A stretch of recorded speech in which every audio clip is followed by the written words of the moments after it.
All right, Amanda. So you've been coming to the New Life Source Chiropractic for about 3 weeks now.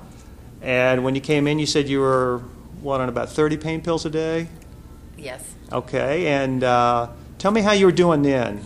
I was very down in the dumps, low, and I slept all day. I am a real estate developer and felt like my life was over. I couldn't do my properties or just have a life. I would sleep. Things were tough. Things were tough. Okay, now 3 weeks later, first of all, how many pain pills did you take last weekend? 0. That's good, very good. And how's your pain level now? If you were on a, let's say, how were you when you first came in on a scale of 1 to 10 being horrible? I was a 12. I was 12. Yeah. and now it's down to a 5 and getting better every day. Yeah, and one of the things we tell you is that when you first came in, your eyes were closing and you just looked like you were tired, obviously dealing with all that pain. But now you're bright. We call you our cheerleader. So it's an inspiration to see how well you're doing.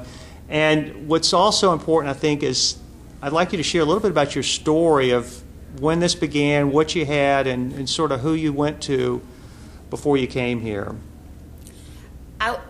For about 5 years, I had been suffering pain. I'd been to the Mayo Clinic in Rochester, Arkansas, Arizona, and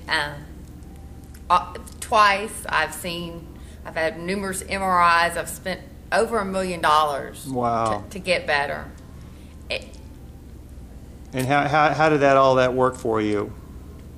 Not very well. It got me more and more pills, and with each pill you get a side effect. And and then you said something about you were at a pain clinic for a month, and how much was that, and what did that do for you? Not a lot. Yeah. It was up in Rochester, and I had spent $40,000 for the actual pain clinic, and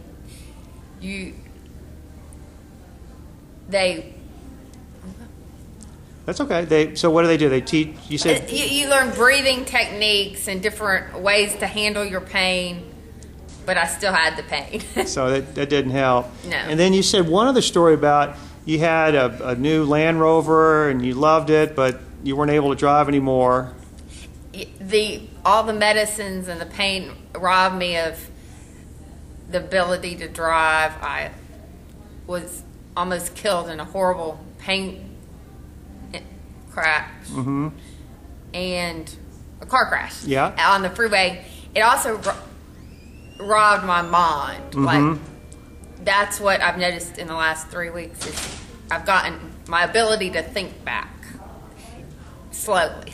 That's good. And then you said another thing too was exciting. You said you had a real estate development business, and you'd developed some property, and you hadn't been thinking much about that, but recently you thought, I'm getting my passion back for my real estate. I'm looking now on the computer to develop this island in Puerto Rico that my dreams are coming back that I would have never thought of. That's excellent. And we were talking earlier too, one of the things exciting in the clinic here, we do pray for our patients. We want to try and provide a spiritual atmosphere. And I was telling the story of the patient actually said a prayer for one of the staff members here because she was so appreciative for what was going on. And you said, what was your feeling about sort of that atmosphere aspect of it? Dr. Krennick, Kiana, Dr. Williams, you can feel their genuine caring. I've been to doctors all over the country. They sit down, they listen to your problems, they are genuine people. You can feel the light and the warmth of God in the office. Well, that's great. Well, Amanda, thank you so much, and you've been an inspiration for all of us, and you have a blessed day, and you're just going to get better and better.